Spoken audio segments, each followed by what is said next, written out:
Radijo namai, tai labai labai gerai. Radijo namai, tai labai labai gerai. Šį kartą istorijų namų vaikai, radijo namai laidų vedėjai atvyko į kaiminystėje esančią radijo studiją Kelyje. Pasiklausykite. Tai koks jūsų vardas? Mums Tai įdomu. va čia kolega Andrius. Sakykit labas, Andriau. Sveiki, vaikai. O mano tėčio vardas Andrius. Ir mano tėčio. Tai tada ir mano irgi. O aš esu Vladas. Labas, Vladai. Nelabai turbūt dažnai girdi tokį vardą. Šitas Vladas, retes. ar ne? Už minutės laiko aš išeisiu pasisveikinti su Kaunu. Tai aš kai pakelsiu pirštą, vadinasi, visi turime nutilti, gerai? Ir tada jau, kai aš pasisveikinsiu, pasikviesiu pirmą grupę, parodysiu, kaip kas atrodo, papasakosiu labai trumpai viską. Jeigu norėsit, galėsit nusifotografuoti ir galėsim padiskutuoti, kaip kas vyksta radijui, gerai? Gerai. Super. Labai ačiū. Kai pakels pirštą, sakė Vladas, ką darysim? Ką darysim? Vadinasi, turim pabūt tyliai. Šauksim? Ne. O klausykit, o iš kur jūs atvykote? Istorijų namai. Istorijų namai. Istorijų namai. Tai Darželis istorijų namai. Nu, įspūdinga. Gerai, kaip ir sutarėm, pirštą pakeliu, eisim pasisveikinti. 11 valandų ir 14 minučių Lietuvoje, trečiadienis ir nieko rimto darbai šiandieną yra visiškai kitokie negu kažkada galėtų būti. Per savo 7 metus niekada gyvenime neturėjau tiek daug svečių, kiek turiu šiandieną čia Radio Stoties Kelyje studijoje. Šiandieną, žinokit, mes turim unikumą. Šiandieną pas mus atkeliavo labai daug gražių, nuostabių vaikų iš darželio istorijų namai. Tai aš įsivaizduoju, kad jiem yra žiauriai įdomu pažiūrėti, kaip čia vyksta viskas studijoje. Jų visų akis žiba. Tai netrukus mes čia su jais pasišnekėsim, ne eterio metu, o galbūt ir eterio pasižiūrėsim. Oho, čia mes buvom radijos, dabar laidoj. Ir labai daug žmonių jūs girdėjo, gerai? Labai gerai. O jūs jau labai gerai. seniai dirbate radijo čia stotyje. Taip, tai aš čia dirbu nuo 2017 metų Liepos mėnesio. Tai yra 7 metai. Tai dabar žiūrėk, ką jūs čia dabar matot, pasakykit man. Kompiuterį. Tai yra 3 kompiuterio ekranai. Kas čia yra, kaip galvojat? Mygtukai. O kaip visa šita visuma galėtų vadintis? Jūs turbūt tokio dar nematėt. Pas save darželį tokio neturi. Aš tokio mačiau, bet tokio Tai nemačiau. tokį tai tikiu, bet tokio turbūt dar nematėt. Aš mačiau per televizorių. Per televizorių gali būti, kad matėt.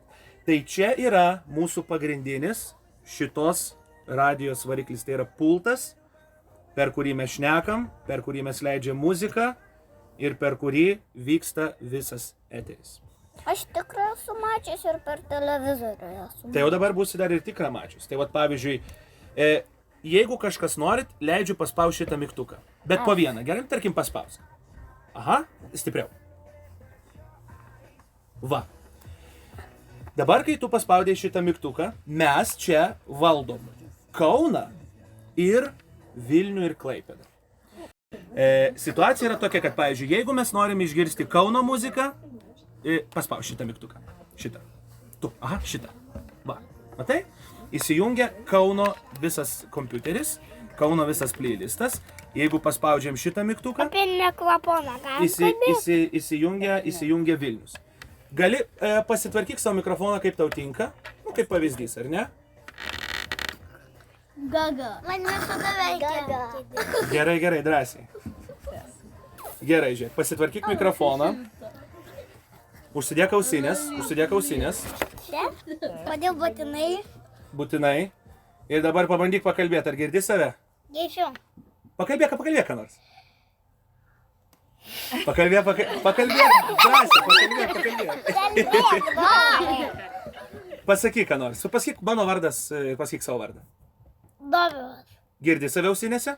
Gėčiau. Nu va. Bet dabar, žinok, tik tu ir girdėjai. Kaunas tavęs negirdėjo dar. Negirdėjo, viskas tvarkoja. Tai va. Dabar žiūrėkit, ar ne, turiu kitą klausimą. Radio laida. Ko reikia, kad radio laida gerai vyktų? Kokių laidų reikia? Kokių reikia, nežinome. Gal Kaip sakot? Temos. O kokios, pavyzdžiui, temos galėtų būti? Bet kokios? Nu, pavyzdžiui, vat, teisingai. Reikia orų, labai gerai. Reikia orų. Ko reikia dar, kad sužinotumėt? Teisingai, reikia muzikos. Pirma muzika, o po to būna orai. Taip, visiškai teisingai. Jeigu taip ir toliau žino, galėsi dirbti pas mus. Tvarka. Dabar šitie visi mygtukai, pavyzdžiui, šitas, jeigu mes pasukam, vadinasi, muzika groja garsiau. Jeigu mes pasukam šitą, ausinėse garsas bus didesnis. Toliau. Aš girdėjau gaisesnį. Toliau. Žiūrėkit, čia kas dabar esat prie pulto. Tai jeigu aš pakelsiu šitą mikrofoną, pakelsiu, tarkim, jį į viršų, kaip pavyzdys, šitą. Viskas, mikrofonas įsijungia ir mes pradedam kalbėti. Toliau turim dar vieną labai svarbų dalyką. Šitas kanalas valdo telefoną, kur mums skambina žmonės ir kažką pasakoja. Pavyzdžiui, galbūt žaidime dalyvauja. Ir jeigu mes, pavyzdžiui, pakelsim šitą į viršų, ir jeigu mums kažkas paskambina, vadinasi, mes priemam skambutį ir mums skambina bet koks žmogus. Jūs galite paskambinti mums į radiją ir pasakyti kažką. Tai vat viskas vyksta taip. O kodėl tokie dideli mikrofonai pas jūs atrodo? Labai tokie dideli. Dideli mikrofonai, nes jie yra labai kokybiški. Jie kainuoja daug pinigų, nes radijui turi būti labai geri daiktai, kad žmonės mus girdėtų gerai. Bet ant tokios rankos, kam jam tokia ranka? Jūs kalbate apie stovą šitą. Šitas stovas reikalingas, kad, vat, pavyzdžiui, dabar, vat, primink savo vardą. Tai, pavyzdžiui, kad Dovilui būtų patogu kažkaip tai tą mikrofoną taip pasidaryti. Jeigu, pavyzdžiui, aš norėčiau kalbėti stovėdamas, aš pasidarysiu taip. Jeigu aš noriu, kad, pavyzdžiui, šitą mergaitę kalbėtų, aš einu, laužiu taip. Jeigu aš noriu, pavyzdžiui, kad ten kažkas kalbėtų, aš padarau taip. Tai, jeigu šito stovo neturėtumėm, mes būtumėm labai priklausomi ir turėtumėm jau tada mes taikytis prie mikrofono. Dabar mikrofonas taikosi prie mūsų, kad mums būtų patogu kalbėti. O reikia lietinėti mikrofoną, kai kalbi ir daužyti? Ne, tikrai nereikia. Mikrofono nereikia daužyti. Jeigu norit kalbėti mikrofoną, mes kalbam per kumščių atstumą. Jeigu kaip pasimatuot, kaip reikia teisingai kalbėti mikrofoną, padedam kumštį čia, va taip pat, tada kumštį atitraukiam, vadinasi, per tokį atstumą mes turim. O galima laidos metu va taip nagais per stalą, pavyzdžiui, braukyti ir garsus visokius daryti?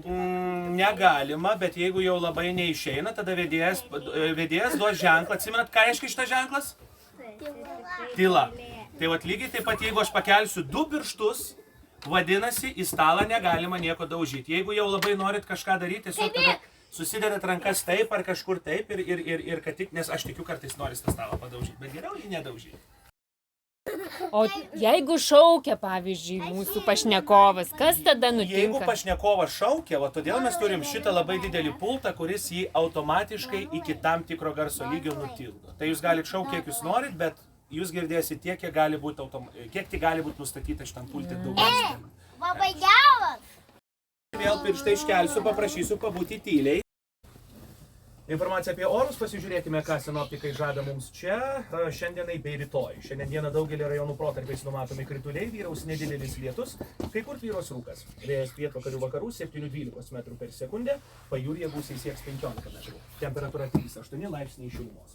Ketvirtadienio naktį vietomis nedideli krituliai, plikledis, dieną daug kur lietus, šlapdriba. Vėjas naktį 5–10 metrų per sekundę, dieną pietryčių. Temperatūra naktį nuo 2 laipsnių šalčio iki 3 šilumos, dieną bus 2–7 laipsnių šilumos. Šiuo metu Vilniuje turime 5 laipsnius, Kaune 4, Klaipėdoje 7 laipsnius aukščiausiai. Čia buvo laida? Ką aš dabar pasakojau? Apie orą. Kiek dabar Kaune laipsnių? 4. Kas sakė 4? 7. Nu, labai gerai, nors vienas žmogus manęs klausė, o kiti tiesiog, ne? O klausykit, gal jūs turit kokią nors mėgstamą dainą? Ar turi dainos, Ar turi dainą, kuri jums labai patinka? Kaip sakai? Na gerai. Prieš tai, kur buvo girdėjęs, bet man nepatinka, bet nepatinka. Ar kas nors turi savo mėgstamą dainą? Ar turit mėgstamą dainą? Nu, kas jums patinka, pavyzdžiui? Mėgstat iš lėto leidžiasi saulė? Taip. Pagrojam šitą? Taip. Pagrojam?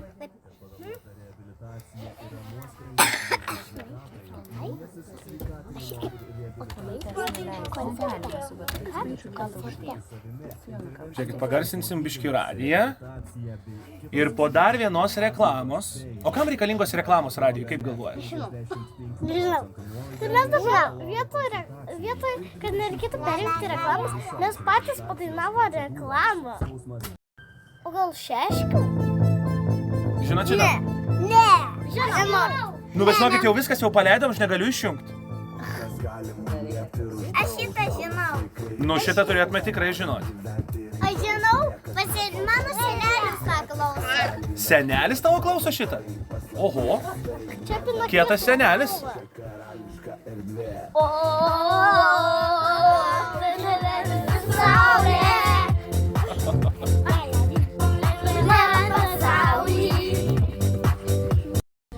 Labai smagi studija, čia seniai jūsų jinai yra. O kam šitos va sienos tokios? O kaip galvojat, kam šitos sienos reikalingos? Vat, pavyzdžiui, kaip jūs galvojat? Taip. O kodėl negali praleisti? Kam? Kad negirdėtų žmonės. Taip, nes už sienos yra dar kiti. Čia gali pasakyti. Gali, paskui sakyt, kad mes čia labai triukšmaujam ir tuo pačiu, kad būtų gera garso akustika. Ir sakys, ką sakei. Teisingai. O norit įrašysim dar šaukinį mūsų radijui. Pavyzdžiui, kaip aš pasakysiu 1, 2, 3, visi sakot radijas kelyje. Gerai? Gerai. 1, 2, 3.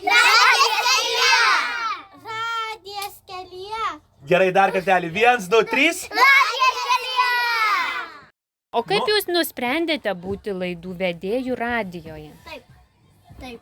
Įdomu? Taip. Gerai. Tai aš kada, kai man buvo 14 metų, kiek jums dabar priminkit? Man 5. Man 6,5.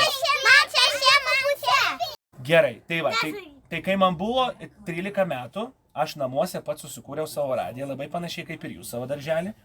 Labai norėjau dirbti radijui, labai daug turėjau praktikos, namuose daug kalbėdavau. Ir tada, kai man suėjo 18, pradėjau dirbti pirmoji savo radijo stotį kitoj. Tada radijas tau toks buvo. Tai va, ir tada po 3 metų aš atėjau čia. Kai man buvo 21, aš atėjau čia. Tai va, ir jau 7 metai čia dirbu. Labai ačiū, kad mus Tai priėmėte. nėra už ką. Čia tikrai mums arti buvo ir atėjom pėsčiomis. O, čia labai. Jūs man įskambinot gal? Taip. Nu tai va. Ir Morta, jinai važiuodavo pro jūsų stotį ir matė pavadinimą ir pasakė man, kad čia labai arti ir aš todėl paskambinau jums. O, kaip fainai. Netikėtai, Morta, jau. Labai gerai. Tai ačiū, jau gal einam, draugai. Kažkada, kai sėdėsit pas tėvelio mašinoje, sakykit, įsijunkit kelyje. Radijona.